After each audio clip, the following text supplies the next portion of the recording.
आज के जो पत्रकार वार्ता है, इसका जो मुख्य उद्देश्य है कि अभी 2-3 दिन 4 दिन पहले मेरे कुछ सवाल और मेरे कुछ गतिविधि से हमारे यहाँ के माननीय सांसद जी को कुछ बुरा लगा, जिसकी वजह से वो क्या है कि मेरे स्वर्गीय पिताजी जिनको मरे हुए आज 6 साल से ज़्यादा का समय हो गया है, उनके बारे में वो इतना चिड़चिड़ा गए कि अब उनके बारे में भी जो वो भ्रामक बातों को फैला रहे हैं, जिसके लिए आज हम आप लोगों को बुलाए हैं कि आप लोगों के माध्यम से मैं बताना चाहता हूं कि स्वर्गीय ओपी लाल की शख्सियत क्या थी और हमारे जो माननीय हैं इनकी शख्सियत क्या है।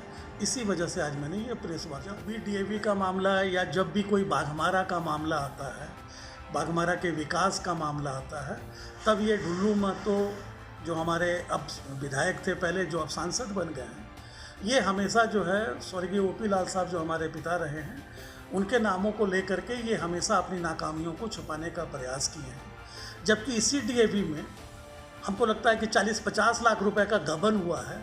इस बात का वो लोगों को बतावें ना कि वो गबन किसके कार्यकाल में हुआ है, उस समय कमेटी में कौन कौन लोग सदस्य थे। और ये बार बार जो कहते हैं कि 50 साल से जो है हम जो है डीएवी का हम ये कर रहे हैं, काफ़ी समय से हम इसका रंग रोगन करवा रहे हैं। अरे डीएवी का निर्माण हुए 50-60 साल से ज़्यादा का समय हो गया, उतना तो आपका उम्र नहीं है। और आपने डीएवी के लिए क्या किया है? डीएवी में जब से माननीय का पदार्पण हुआ है, तब से दोनों डीएवी, चाहे वो डीएवी हाई स्कूल हो, चाहे वो डीएवी मिडिल स्कूल हो, जो इस जिला का धनबाद जिला में सबसे सम्मानित शैक्षणिक संस्थान हुआ करता था, उसका ये बंटा धार के महतो जी को मेरे से कोई तकलीफ है, मेरे किसी क्रियाकलाप से उनको डर लगता है या कुछ है, तो वो मेरे से बात करें, मेरे को जवाब दें। मेरे स्वर्गीय पिता को या मेरे पूर्वजों को इसमें लाने के लिए नहीं करिए। अगर किसी परिवार पे घुस जाएंगे तो हम भी जो है ढुल्लू महतो का या इनके जैसे 50 लोगों का, हम भी बहुत ज़्यादा, मेरे पास भी पोल पट्टी है जिसको हम पब्लिक के सामने रख देंगे, जिसका ये जवाब नहीं दे सकते हैं। आज ये शैक्षणिक संस्थान के बारे में बोलते हैं कि स्कूल हमारे लिए मंदिर है। आप कैसे बात करते हैं जी?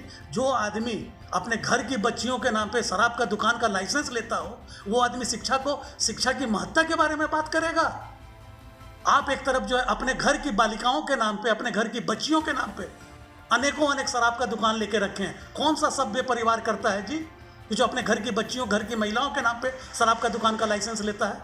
और आप जो है आप ड्यूअल नेचर पब्लिक के सामने रखते हैं। आपको इस चीज़ का जवाब देना होगा, आपको ये हर चीज़ बताना होगा। आप हमको ये बताइए कि आपके घर के बगल में हिंदुस्तान जिंक लिमिटेड जैसा एक प्रख्यात संस्थान हुआ करता था, जिसका पूरे भारतवर्ष में एक स्थान होता था, उसका पुर्जा बेच करके, उसका लोहा बेच कौन बेचा है? और उसका जो हिंदुस्तान जिंक लिमिटेड का जो कॉलोनी था जिसमें सैकड़ों क्वार्टर आज भी है, उस पर किसका अवैध कब्जा है? वो किसका जो है मतलब क्या कहते हैं उसको, रंगरेलियां मनाने का स्थान बना के लोग रखा हुआ है। हम लोग नहीं देख रहे हैं क्या? सैकड़ों क्वार्टर है हिंदुस्तान जिंक लिमिटेड का, जिसमें ये लोग उन्होंने अवैध कब्जा करके रखा हुआ है, और ये लोग नाम लेते हैं स्वर्गीय ओपी लाल साहब का। अरे आप तो उसके गोड़ के धोवन के बराबर नहीं है।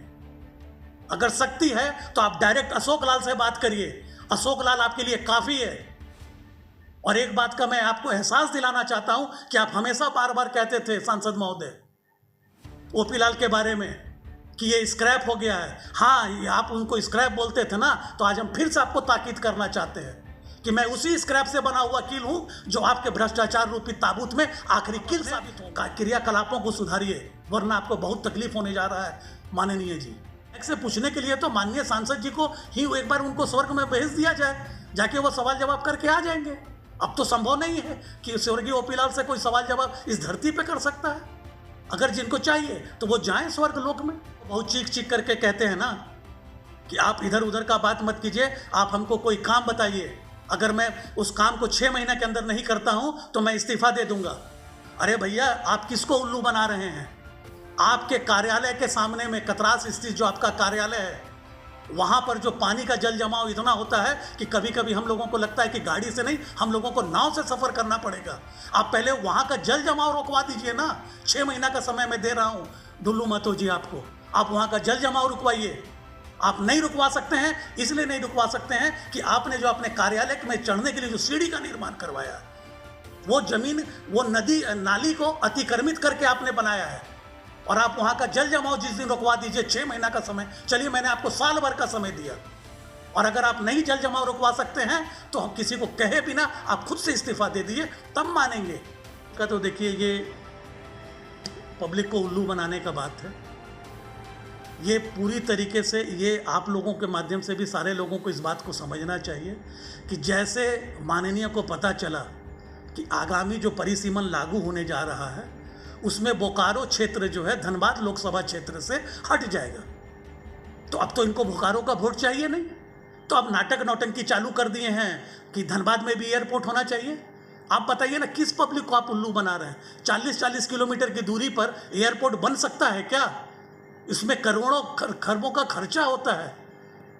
आप वहाँ पे, आप बार बार बोल रहे हैं, आप वहाँ पर बोकारो में बना हुआ है, दुर्गापुर में बना हुआ है, हमारे बगल 125 किलोमीटर दूर पर मधुपुर में बना हुआ है। क्या अब आप घर घर पे एयरपोर्ट बनाने के लिए लोगों को आप गुमराह करने का काम कर रहे हैं धनबाद लोकसभा क्षेत्र के नाम? आप एक एक साथ में 7-7 गाड़ी, 8-8 गाड़ियों का काफिला लेकर के चलते हैं, उसका पैसा कहाँ से आता है? आपके तो पिताजी जो थे, हम तो सुने हैं कि जनरल मजदूर हुआ करते थे, भगवान उनकी आत्मा को शांति दे। आप खुद बैंड स्पीकर से आगे बढ़े हैं।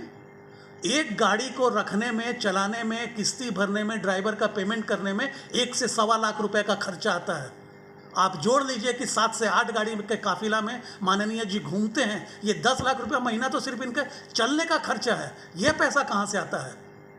इस बात का जवाब दे धनबाद की जनता को और बाघमारा की जनता को, तब फिर किसी के ऊपर में इल्जाम लगाने का काम करें। वो एक किसान का बेटा है, तो किसान का बेटा तो कितना खेत है इनके पास में? क्या ये पंजाब, हरियाणा और उत्तर प्रदेश के किसान हैं क्या, कि इनके पास में एकड़ों एकड़ जमीन पड़ा हुआ है? किसान तो वो भी होता है जिसके पास में 2 डिसमिल जमीन है। और कितना किसानी में इनको पैसा मिलता है कि ये 10 लाख रुपया सिर्फ अपने मूवमेंट पे खर्चा करते हैं हर महीना, 10 लाख से ज़्यादा। ये जवाब आपको देना होगा। ये जनता आपसे जानना चाहती है कि अगर आपका कहाँ से इतना आय का स्रोत क्या है, इतनी गाड़ियों का काफिला आपने लगा के रखा हुआ है। अरे जब तक आप इस बात को समझिए, आप दूसरे के सर पे इल्जाम लगा देते हैं अपनी नाकामियों को छुपाने के लिए। आप देवता तुल्य ओपी लाल साहब को, जिसको इस बाघमारा क्षेत्र का लोग अपना गार्जियन, अपना सब कुछ मानता है, अपना बड़ा भाई मानता था, उसके बारे में आप बोलते हैं। बोलने के पहले सोचना चाहिए। हम भी आपके परिवार के बारे में बहुत सारा बात बोल सकते हैं। चिन्मैया स्कूल में क्या कांड हुआ था वो भी मेरे पास में है।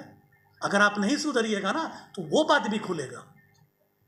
और मेरा एक आग्रह है माननीय जी से कि किसी के भी पूर्वज को लेने के पहले अपना मानसिक अवस्था चेक करवा लीजिए। हमको लग रहा है कि कहीं ऐसा नहीं कि बीपी के चक्कर में ये अपना मानसिक दिवालियापन कर लें, ये पागल हो जाएंगे।